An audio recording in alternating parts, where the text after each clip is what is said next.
Dalam Bapa dan Putra dan Roh Kudus. Amin. Allah yang penuh kasih, kami mengucap syukur dan terima kasih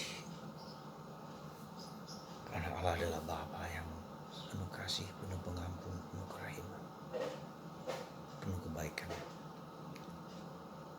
Bantu kami untuk menyadari keberdosaan kami yang diampuni, yang dilupakan kasih kami, yang dilupakan dosa-dosa kami. Terpujilah namamu kini dan sepanjang masa. Amin. Para saudaraku terkasih dalam Kristus, bacaan Injil hari ini sudah sangat familiar bagi kita tentang anak yang hilang. Apa yang sebetulnya mau disampaikan Injil? Sebetulnya bukan pertama-tama anak yang hilang, tetapi belas kasih Allah yang begitu besar, yang begitu tak terhingga, yang begitu mulia, yang tak terkirakan. Ya. Jadi kita lihat bahwa Yesus mau menunjukkan kepada kita gambaran tentang Bapaknya, tentang Allahnya. Dan itu diungkapkan dalam kitab Mika, betapa Allah itu penyayang, pengasih, sabar, murah hati, dan lemah lembut. Nah, untuk bisa melihat kerahiman Allah itu ada ekstrim lain, yaitu tentang keberdosaan manusia. Sebagai anak yang bungsu, dia punya dosa besar karena dia mengambil hak kesulungan dari abangnya. Ya, yang boleh meminta warisan itu dari abangnya, bukan dia. Ya. Jadi dia mengambil alih posisi untuk minta kepada bapaknya, dipaksa bapaknya untuk membagi hartanya, dan itu dilakukan olehnya sebagai anak bungsu. Kata bungsu ini penting juga untuk menunjukkan kepada kita bahwa dia tidak berhak sebetulnya. Dia hanya bisa menerima. Ya. Dan yang kedua, dengan meminta warisan sebetulnya dia mau mengatakan, ya bapakku cepat matilah. Karena pada umumnya orang yang mendapat warisan itu adalah ketika ayah bapaknya sudah meninggal mendapat warisan. Ya. Nah, kemudian dosanya lain, bahwa dia menjual segala warisan itu untuk sekedar berfoya-foya, untuk mengumbar nafsu. Ya.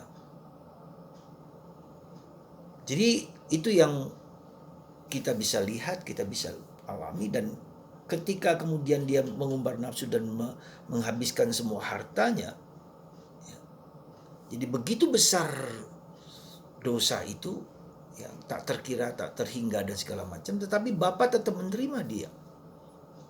Itu yang menurut kita bahwa belas kasih Allah. Anda bisa bayangkan ketika kita masih kecil, kita bersalah, dosa kita besar, dan Tuhan mengampuni. Tuhan tidak memperhitungkan dosa itu lagi. Tuhan tidak menghitung-hitung itu lagi, tapi bahkan mengingat pun tidak. Tuhan lupa akan dosa-dosa kita ketika si pendosa ini bertobat dan kembali kepada Tuhan. Nah, jadi para saudaraku terkasih, belas kasihan Allah itu seperti lautan luas yang tak terkira, di mana aliran sungai yang kotor itu masuk lautan luas lalu menjadi bersih lagi. Diangkat dalam matahari, air itu ke atas menjadi hujan deras, kebersihan, suci, bersih, murni. Jadi saudaraku terkasih, menurut saya hanya mau mengatakan, kalau kita sadar akan dosa-dosa kita, ya, sadar akan dosa-dosa kita diampuni, kita tidak diperhitungkan dosa-dosa kita lagi. Itu suatu sikap yang luar biasa. Kita bisa menangis, bisa terharu. Tuhan seperti bapak yang merangkul anaknya, yang lari mencari anaknya ketika anak itu sudah bertobat. Bahwa anak bertobat itu saja sudah merupakan suatu anugerah besar bagi sang bapak.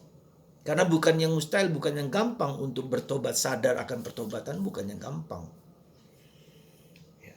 Maka mari saudaraku, dua ekstrim ini, ekstrim di mana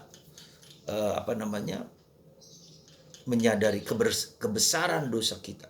Maka ketika orang sungguh-sungguh berdosa seperti Paulus, dosanya yang besar itu berat, itu Agustinus dosa yang berat itu, lalu dia menerima belas kasihan Allah, maka mengubah 180 derajat betapa mencintai Allah. Ya. Saya kira pengalaman yang seperti ini merupakan anugerah. Tidak mudah bagi si bungsu itu sadar untuk kembali kepada, pasti Ada proses perjuangan yang jatuh, yang sulit, yang berat sekali untuk bisa kembali kepada Bapa. Keputusan untuk kembali kepada Bapa itu suatu proses yang jatuh bangun, dan saya kira ini pasti membutuhkan waktu yang sangat lama. Ya. Antara malu, takut, gelisah, dihakimi, dibuang, dan itu bisa kita lihat sikap-sikap itu seperti digambarkan dengan anak yang sulung, yang marah sekali karena haknya diambil alih. Katakanlah si bungsu itu sebejat, ya, bejat sungguh-sungguh, tapi diterima oleh Bapa. Nah, sikap seorang anak sulung inilah yang kita lihat ekspresi dari sikap pada umumnya manusia, pada umumnya lelaki, pada umumnya kita semua.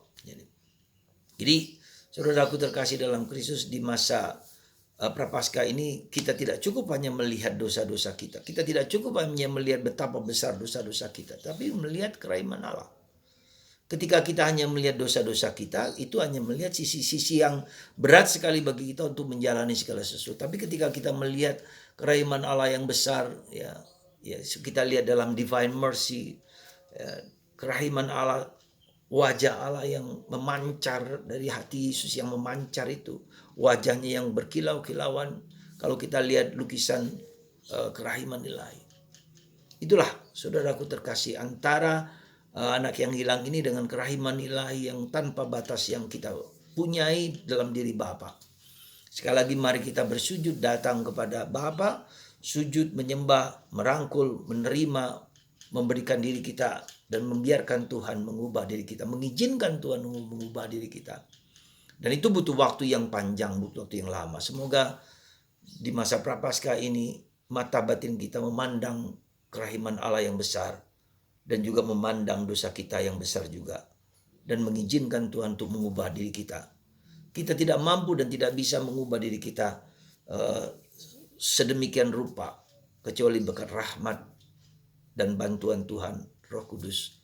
Mari dalam pertobatan ini kita mohon Roh Kudus supaya pertobatan itu menjadi pertobatan yang berproses dan kita menerimanya penuh kasih. Tuhan memberkati kita semua dalam kasih karunia, dan kita diberi rahmat untuk pertobatan, karena Tuhan mencintai kita dan Dia tidak ingin satu orang pun binasa. Itulah hati Tuhan. Sekali lagi, Tuhan tidak ingin orang binasa. Maka kita hanya membuka hati, mengizinkan Tuhan untuk mengubah diri kita. Tuhan memberkati kita semua dan Anda semua, supaya rahmat Tuhan mengalir dalam diri kita semua. Bapa, Putra, dan Roh Kudus. Amin.